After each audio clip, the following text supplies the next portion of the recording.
Hi, my beautiful people, our wonderful viewers out there. Welcome to another episode on Mindful Moments with Fisayo. I still remain your host, Oluwa Fisayo Samson Popola.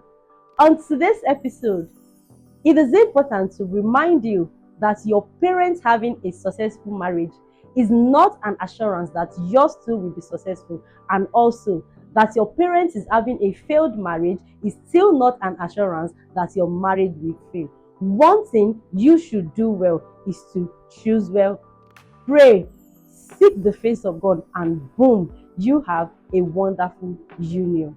On today's episode on Mindful Moments with Fisayo, we have a special guest, a wonderful guest, an evangelist, a preacher. Is all that is embedded in the man of God. You get to meet him. In short, I know we are going to get a handful of him and his beautiful wife. But before you see my guest, I would like us to go on a short break. We'll be right back.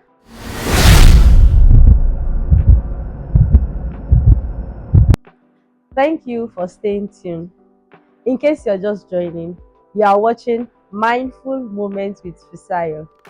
Like I said earlier, our guest, our special guest, our honorable guest. Our guest is a full package, like I told you. He's an evangelist, he's a teacher, he's a preacher. Sir, good day, sir. It's nice to have you on our show. You're welcome. Can we meet you, sir?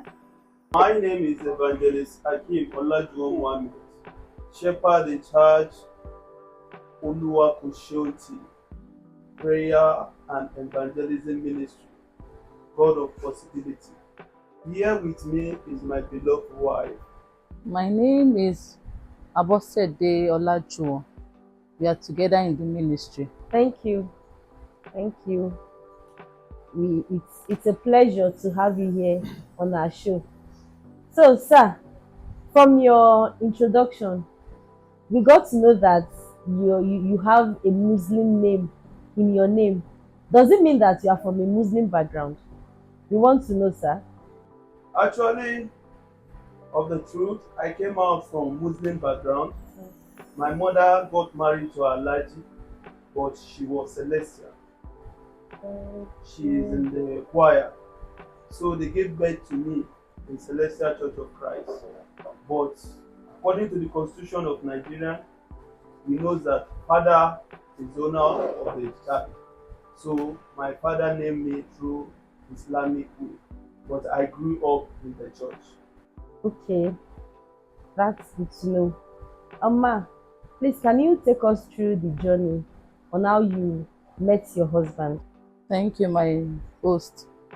I met my husband in the school fellowship, at the school fellowship. Wow.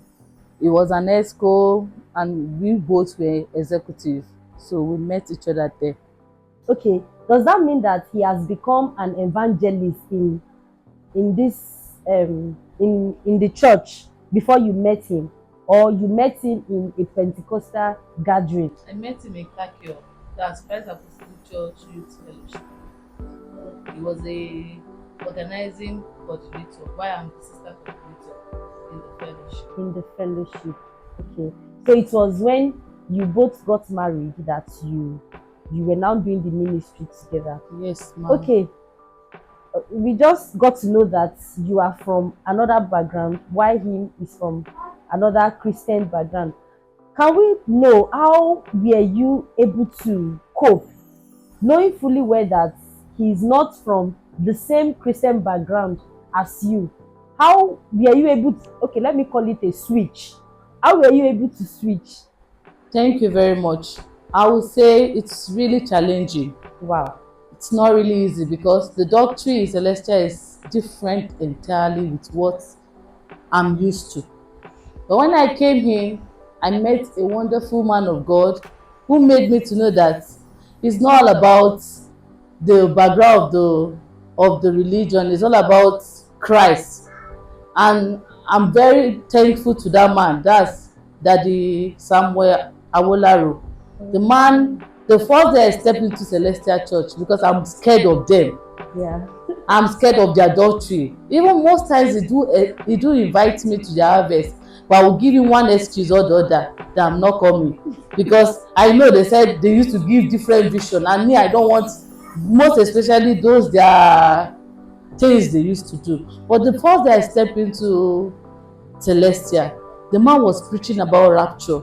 So I was not talking to myself that, So do you did think that they used to tell these people about about the rapture? Because church? I Yeah. believe that those people, the way they do things, they believe more on traditional ways, not biblical ways. Okay. So that is why I was encouraged that I'm in the right place. I can still cope. You know, we should give our guests an award for the most supporting wife, because when you get to see them anywhere, you see our daddy, you see our wife, I would like, this woman, she really tried though. Wow, kudos to you. You did a very wonderful job.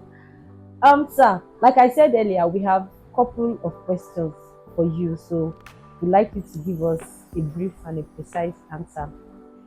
So I want to know, what was your experience like when you first met your wife? What drew you to her? Actually, my experience when I met her is that whenever I'm with her, we are talking, I do feel joy in me. And since when this network of a thing has come, I don't know how to store somebody's number. Even my mom, I don't know my mom number of heart. Even my sister, I only know my number. She's the first person that I could hold her number off heart, and my own number up to date. I can even say her number. If I just pick phone, there's no need of calling her name. I'll just type her number. So those are the things that make me to know that this one, this is my wife. Oh. Because anytime I see her, I'm happy. When we're together, I don't like her to go back to our hostel. We'll be walking, we'll be gisting, and we'll be talking. Wow, that means the feelings is mutual. For those of us aspiring to get a spouse, you must feel the same way your partner is feeling. If the feelings is not mutual, that means it is not real.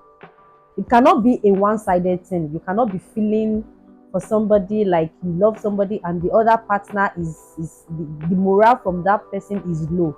So the feeling has to be mutual.